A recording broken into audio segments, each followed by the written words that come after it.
وقت گزرنے کے ساتھ ساتھ اب ہمارے سامنے بڑی تبدیلیاں آ گئی ہیں، تو صدیوں پہلے کے لحاظ سے تو بہت زیادہ تبدیلیاں ہو چکی ہیں۔ تو حضرت شاہ عنایت قادری رحمۃ اللہ علیہ انہوں نے اپنے زمانے میں یہ فتویٰ دیا۔ ان کو تو جانتے ہو نا؟ یعنی بلے شاہ صاحب کو تو زیادہ جانتے ہو، تو ان کے وہ پیر ہیں حضرت شاہ عنایت قادری رحمۃ اللہ علیہ۔ یہ پنجاب اسمبلی کے سامنے جو شار فاطمہ جناح ہے اس پر ان کا مزار ہے۔ تو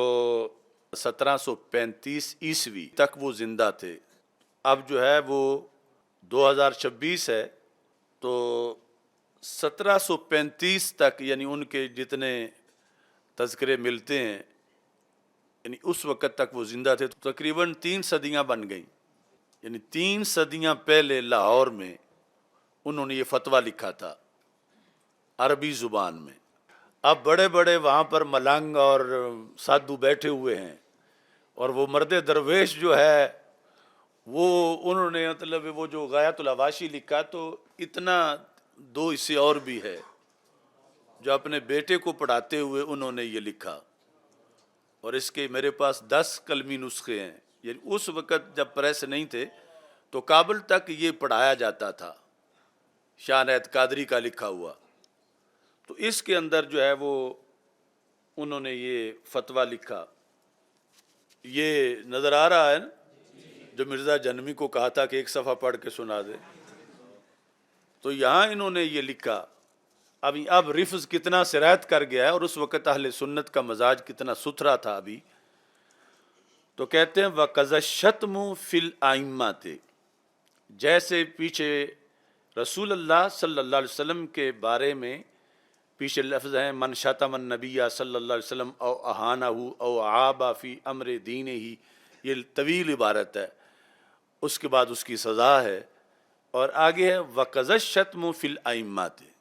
جو حکم شتم رسول صلی اللہ علیہ وسلم اور اہانت رسول صلی اللہ علیہ وسلم کا ہے، وہی ائمہ کے بارے میں شتم کا بھی ہے۔ کون ائمہ؟ وَهُمُ الْخُلَفَاءُ الرَّاشِدُونَ رضی اللہ تعالیٰ عنہ، یعنی یہاں ائمہ سے مراد جو ہیں خلفائے راشدین رضی اللہ تعالیٰ عنہم ہیں، خصوصاً فی الشیخین رضی اللہ تعالیٰ عنہم، خصوصی طور پر حضرت ابو بکر صدیق اور حضرت عمر رضی اللہ تعالیٰ عنہما، ان کے لحاظ سے یعنی ان کی جو توہین کرے اس کی سزا قتل ہے۔ کیوں؟ لِأَنَّ شَاتِمِيهِمْ کافرون خلوداً، کہ جو ان ہستیوں کو دونوں کو جو گالی دے وہ دائمی جہنمی ہے، یعنی اس کا توبہ کا کوئی دروازہ نہیں۔ لِأَنَّ شَاتِمِيهِمْ کافرون خلوداً۔ اب اس وقت ہمارا مقصد صرف ان کا یہ قول دنیا کو دکھانا ہے کہ معاشرے میں جہاں اب گستاخانہ کلچر اتنا بڑھ گیا ہے کہ بہت سے لوگ گستاخوں کے بھی حامی بن جاتے ہیں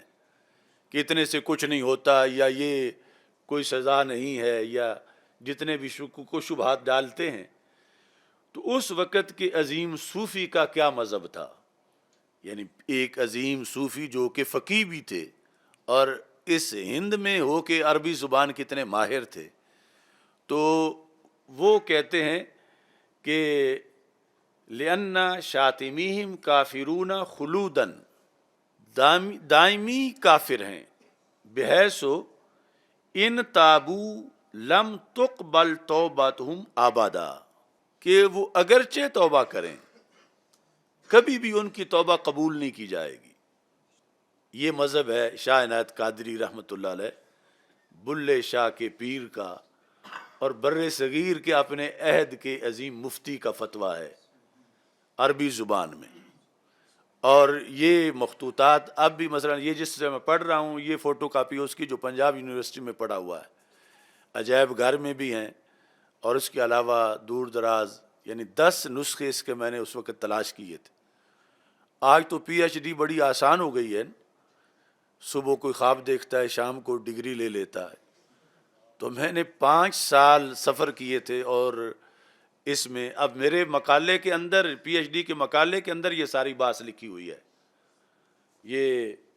یہ میرا مقالہ ہے پی ایچ ڈی کا، یہ تینوں جلدیں جو، اور پھر جو ہے وہ جسے پنجاب میں مشکل لگے وہ سندھ چلے جاتے ہیں، جام شورو یونیورسٹی مثلاً، ایک بار داخلہ لیتے ہیں، دوسری بار ڈگری لینے جاتے ہیں،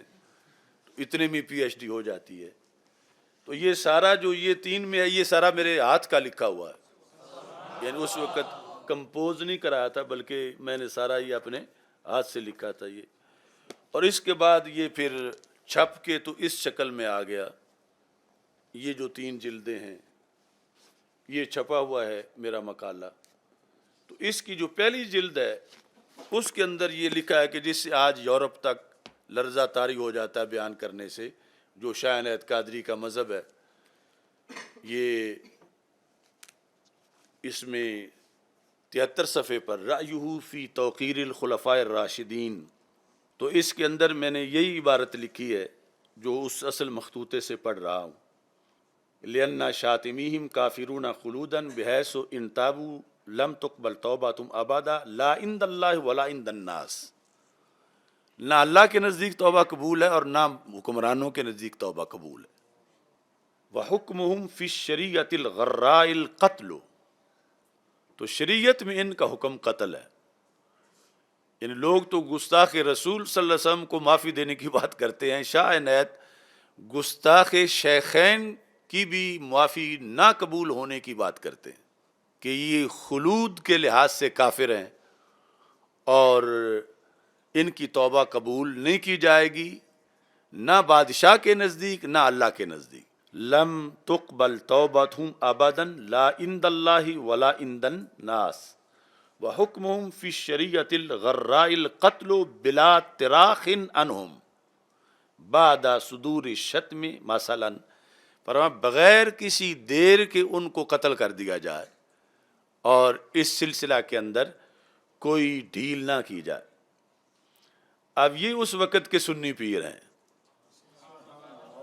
اور یہ خلافت راشدہ کا احترام ہے اور یہ اصحاب رسول صلی اللہ علیہ وسلم کی شان ہے۔ آج انہی درباروں پہ روافظ بھنگڑے ڈال رہے ہیں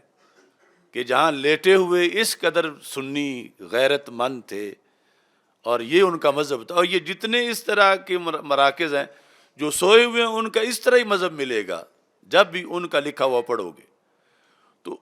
اس طرح بتدریج جو ہے وہ معاذ اللہ ظلمت پھیل رہی ہے، اندھیرے جو ہیں کہ اصل بزرگوں کا عقیدہ اور تھا اور پچھلے بدلتے بدلتے بدلتے پھر وہ آگے معاذ اللہ ہلاکتوں میں چلے گئے۔ تو یہ مکتوبات شریف اور اس کے ساتھ عمدۃ المقامات اور اس کے ساتھ پھر یہ جو غایۃ الحواشی ہے حضرت شاہ عنایت قادری رحمۃ اللہ علیہ کا،